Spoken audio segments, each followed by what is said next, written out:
Hey everybody, it's Chugga Conroy. Welcome back to more Legend of Zelda Link's Awakening. In the last episode, we finished up things at the Yarna Desert, and we got ourselves the Angler's Key, as you see right there. So we're going to be heading off to the fourth dungeon, right? No, we are not going to be doing that. Instead, we are going to be doing something exclusive to the DX version of Link's Awakening, which is what we're playing right here. So what we want to do is, we're going to head up here, back into the Animal Village, and we got Marin singing right here. She tells us once again, "Oh, Link, I often come to this village to sing too. It seems that just about everyone loves my Ballad of the Windfish." Link, what is your favorite song? Well, we only know Ballad of the Windfish in our ocarina, so I guess that by default has to be Link's favorite song. So, nothing else really to say about that. Let's just go ahead and hop into the shiny hole over here, as I always call it. And we need to head back to Mabe Village, so let's do that. Whoop! So, like I was saying, you can only do this in the DX version of the game. I think I had a few people questioning why I didn't do this sooner, and it's just for the simple fact that we didn't go into a dungeon yet, and I kind of didn't want to have too many videos of getting extra stuff right in a row, because this is not required by any stretch. It's just incredibly helpful for you to do. You need to have cleared the Key Cavern before you can do this. So I waited a little bit longer than I could have done it, but not a whole dungeon later. Because to do this, you need to go into this house. You need to use the Pegasus boots on this bookshelf, just like in Link to the Past. That comes down. This is not a chest. What? You knew that? Okay. Wow. No, I don't want to check the chest, or not chest, or whatever. I want to read this book. Read the book. Yes. Yes, I want to read the book. New World of Color under 5 gravestones. Remember this pattern. You will need to know it. Try with all your might. Open a new path. Whoever is worthy receives the power of color. I wonder what the world of color is. a little bit of minor fourth wall breaking there. A lot of it in Link's Awakening. I'm a big fan of fourth wall humor in a little game like this. You know, it's just I don't know. Some people don't like fourth wall breaking humor though, but it can be fun if done right. And I feel like Link's Awakening does right, especially with the "Don't ask me, I'm just a kid." You see how that works? I like that. I do. I don't know why I'm trying to be intellectual about fourth wall humor, but anyway. So, we want to go ahead and get rid of this, and we want to head over to a graveyard. Now, we saw a tombstone over by the witch's house after going through the mysterious forest, so how about we go over that way? Let's head over here, and oh god, zombies! They're not really much of a threat, but they can kind of respawn infinitely, so that's kind of how that works. We want to head over here and check it out. We got ourselves a graveyard. Now, we got 6 gravestones right there. Got ourselves 4 here. And here we have 5. Sorry about that. I heard some weird sounds that kind of freaked me out. So, we got some ghosts right here. We can hurt them with our sword, oddly. They will go down after enough hits. They're not too threatening, but you will get one that pops out every time you touch a gravestone. It's kind of eerie how they're like, "Yo, don't touch my gravestone or else I'll do this to you," which, I don't know, I guess they touch you? I don't know. Maybe they make contact? I don't know. Maybe they sap the life out of you because they are spirits. They're like the Pokedex entries of Lampent and Chandelure and all that, which are some of the creepiest Pokedex entries ever, actually. If you've never read them, definitely go do so if you want a really, really creepy read. Push all those, and yes, I remember them all off the top of my head, and oh no, oh no, oh no, no, no, no, no, no. Oh no! They bumped me off the screen and I have to do it again! No! No! That was crap. I got bumped off the screen and uh-oh. Oh no, oh no, oh no. Knock them away with the sword. Knock them away with the sword. Knock them away with the sword. Oh my god, oh my god, oh my god, no! That was crap. It's worth some points that I remembered it off the top of my head, right? Okay, hit you down. To the left. Up. To the right. Up. In there before they can do anything. Thank God. So, this is known simply as Color Dungeon. Only in Link's Awakening DX, and in case through some kind of sorcery that you are playing this on a black and white Game Boy, these guys will make sure that you cannot see it with the best security system ever. They tell you their color's never the same, and that they are red or blue, and ask you what color they are. Yeah, that is seriously what they do. They also tell you that you need yourself magic powder to go through here. If you don't have it, you must go back for some. However, I don't need any here. I already have 15 of them, and I never feel like I'm low on magic powder. So here we go. The Fairy Queen is waiting for you. Ooh, cool. Right over here, we got Camo Goblins, some new enemies, also new to the DX version. If they are on their same color, they blend in quite well, and they will come after you and hop out of the ground and all that crazy stuff. So, we got right here some switches. We hit one of them, and it flips the colors of the other 2 that are next to it. Do that, make them all blue, and you get yourself the compass. How fitting, it's blue. See what they're doing there? Theming with colors. I don't know, I kind of always like that. So we already have ourselves the compass. That was really freaking fast. Let's head over here, and we want to be careful here. Every time you hop on one of these, they change color. Once they turn red, then they will disappear after the next time you hit them. Want to use the power bracelet to throw these enemies right here. And speaking of power bracelet, I do want to mention you can throw bombs with the power bracelet. I just never knew that you could use that to better defeat that mid-boss in Key Cavern. I just thought that it was good that I brought that up. Right there we have the Stone Beak, just because a lot of people were telling me that I could beat that boss a lot easier if I just threw the bombs, which I didn't know that you could do that to get the bombs to hit them. So that really touchy hitbox with the bombs, yeah, I just didn't know that. Simple as that. Let's see what clue we had. Here is your clue. Make all the red blue. A little too late for that hint, buddy. Alright, let's not worry about that anymore. Let's just go through here. Let's head over this way. And hop, hop, hop. Go through here. And what do you have to say? Here is your clue. Make all the red blue. Once again, he says. So we hit this one once. We hit this one twice. And there we go. Boom. Not bad. Keep saying not bad. I need to be more optimistic. I'll say that was very good. That was thoroughly enjoyable.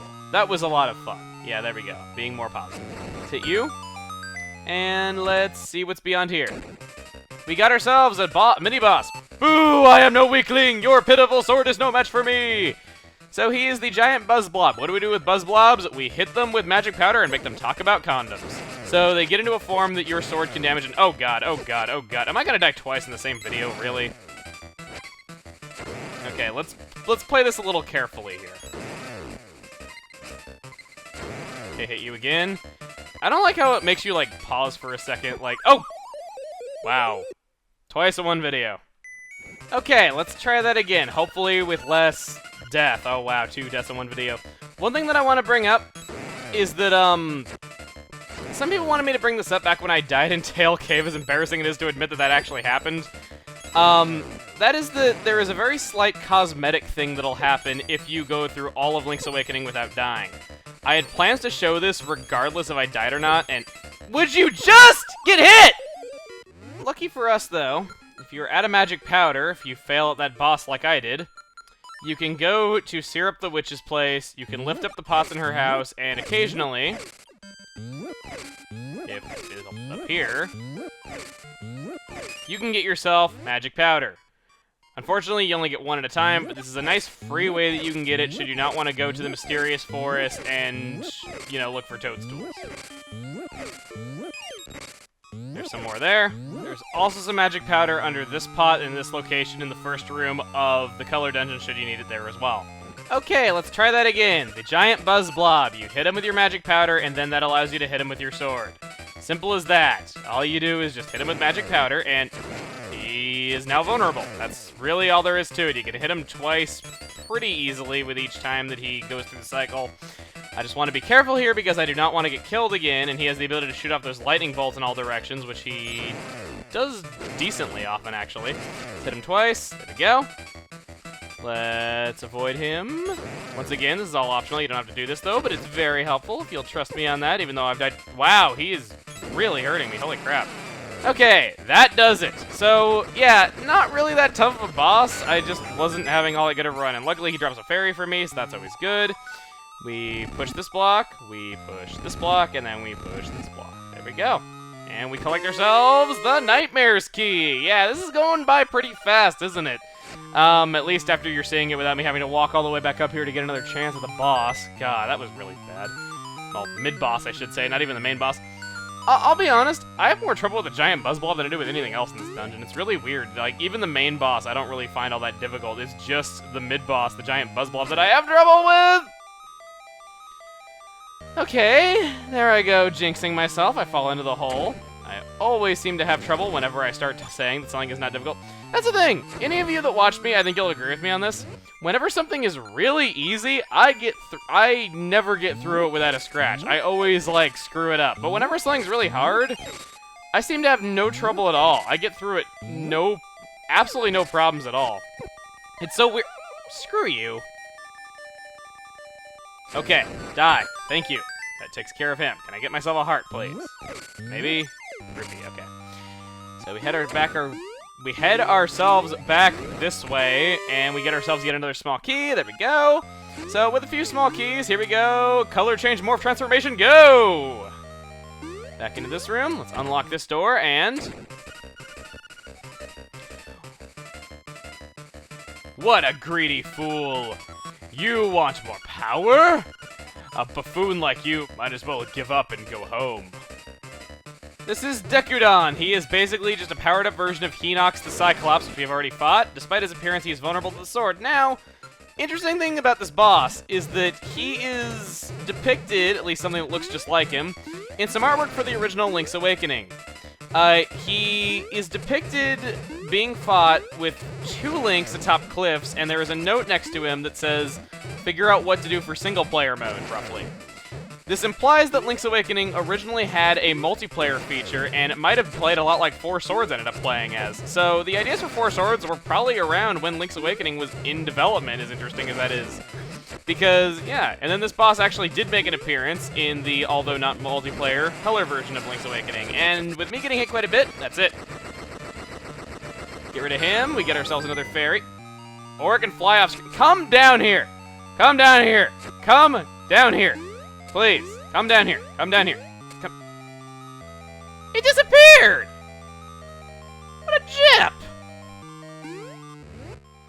Okay, I can't seem to catch a break here today. Wow. I cannot seem to catch a break. If you want to avoid jumping on those platforms, by the way, carrying a pot over it will allow you to do that. There's a chest just to the north of us. The boss is further into the dungeon, so let's go up here first. Okay.